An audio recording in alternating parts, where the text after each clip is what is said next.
Well, good afternoon. Here I am back in my studio. It's a bit of a grey old day. I think we're in for some big major rains. There have been a few typhoons coming through. We've got sort of the tail end of the wet and nasty weather, and I think today is one of those days. But I'm going to have a go at making my Medusa headdress as I said I would. So I've greened my hair up a bit this morning. I've just washed it so it's all in snaky curls. I've padded out my head here so that it's sort of more my size, so that I can build it, because I'm just a bit worried that when I put these sticks and things on, they might ping off when I stretch the headband to fit my head. So I'm doing sort of little making things up as I go along. I'm struggling a bit with the light, but I'm trying to light it up because it's so dreary and dark today. I've got as many lamps on as I possibly can. So I've got a lamp down here, I've got a lamp over here, I've got the lights on up there. But let's see if we can do this. Okay, hot glue is on. The first things we're going to do is we're going to take these silver filigree findings. I'm going to go straight in the middle there.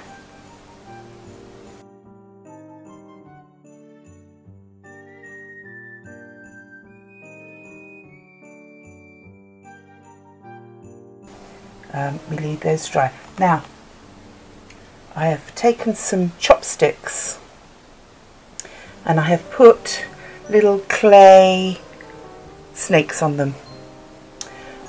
Little beads for the eyes, little clay snakes. I've done different snakes on different sticks and different heights so that we get a variety. The reason I've done these is because I've got the rubber snakes as well, but I wanted to just do some that were my own.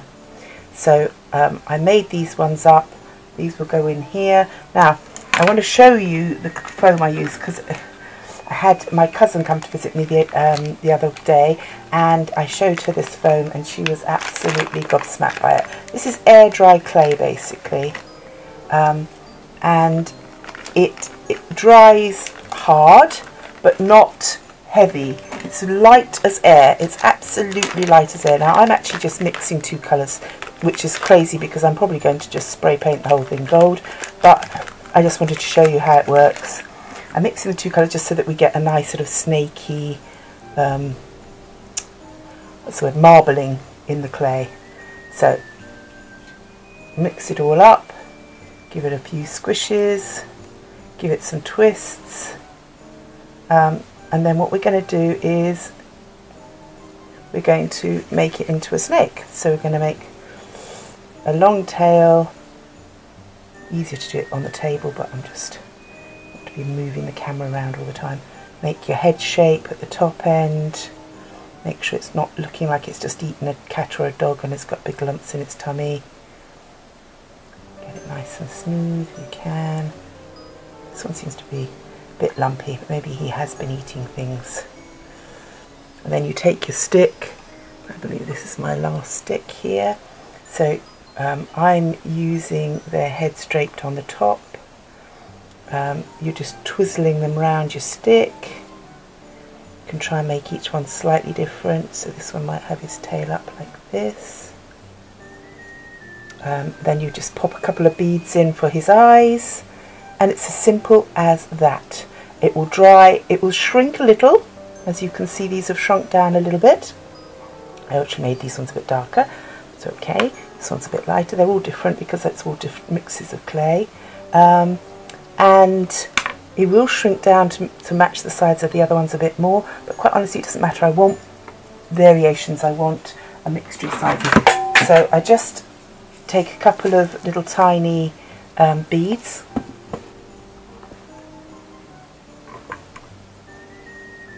Those don't look the same. I think I've got two different beads there. Two coloured ones, okay. That's good. One. Ooh!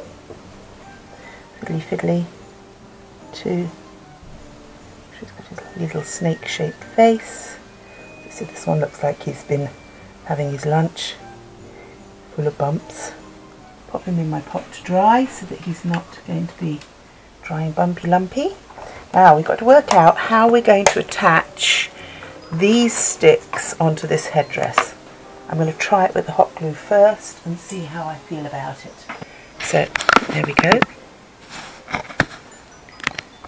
So I really need to go back here. For these ones I am tempted to make a little clay stand. So this is epoxy resin that you mix together, epoxy clay, and it will set like rock. It doesn't do it instantly obviously, but it will set like rock. It will be much stronger than if I use some of the actual sort of air dry clay. The air dry clay is quite foamy. It wouldn't be very strong, but this stuff. Right, so we're going to squish this together, which is quite difficult because the grey stuff seems to have gone really hard. And as you always have to mix them well. I don't know if that's going to be enough, but let's try. Always being a little bit wary with these things, so it's a bit silly really because I've got two of them to do and I should have just gone for it.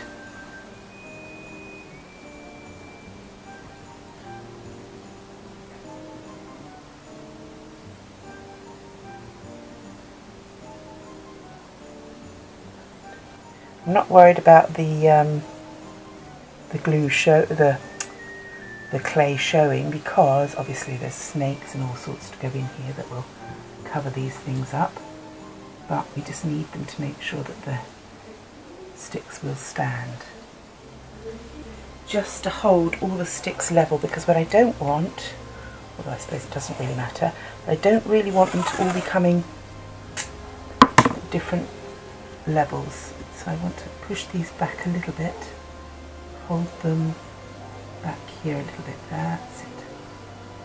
Hopefully, that looks about right. That looks about right. Okay.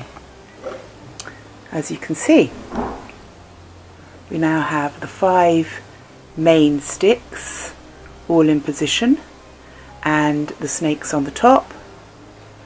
It's very Heath Robinson in its construction. We've got a foam holding the headband out, and we've got bits of tape holding it together, but it's all for a purpose.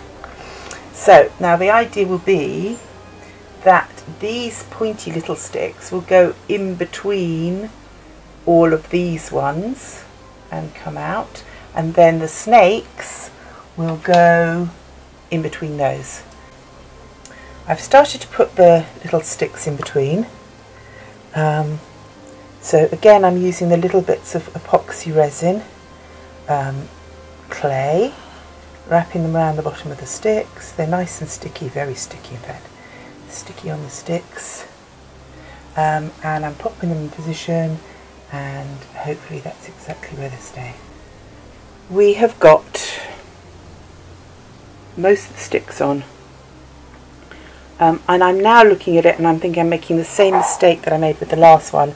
It needs to come right round. I've got a very large head and I'm thinking that I need to put some more of the metal findings on and then more sticks. I think I might gradiate them so they start getting shorter, but I definitely think that they are needed. Right, yes, that's better. That is better. So, whilst I've been doing this, I also got this fabulous ring that I had for a while, but the ring had snapped. This clay gets so hard and so strong that I'm hoping that I can fix it with the clay. So I have used the resin clay to fix my ring whilst doing this. As I said, I'm always up to more than one thing at once. Okay, not exactly looking beautiful at the moment, but we're getting where we want to get, and obviously the snakes will make a huge difference. Now I've added a lot of glue on the back. I've given it a good old shake to see if it all looks stable. It does look stable. Obviously once I interweave the snakes it will help to stabilize it. Right, so let's get on with our job. So I'm going to remove all the sticky tape,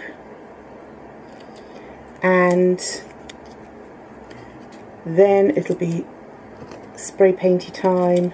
Ooh, do I put the snake? I probably ought to put the snakes on before I spray paint it.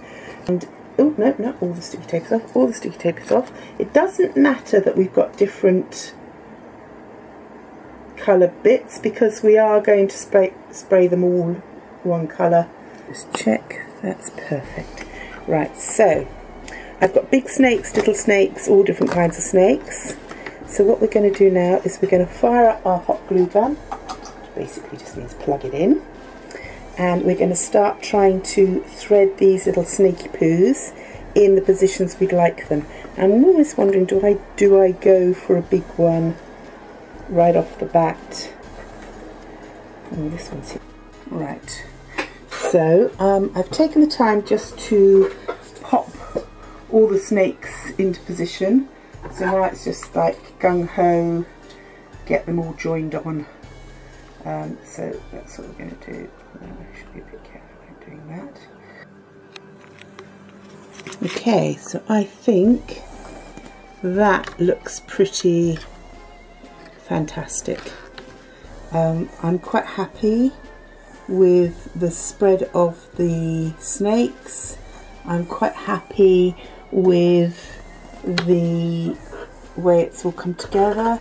So now we've got the headdress put together, it's time to try it on and decide if there's anything else that needs to be done. In actual fact, I did sneak a few extra jewels onto it. My husband said it was nice as it was, but I just couldn't resist it. Anyway, I hope you enjoyed this. Come with me to the next part where I put the makeup on.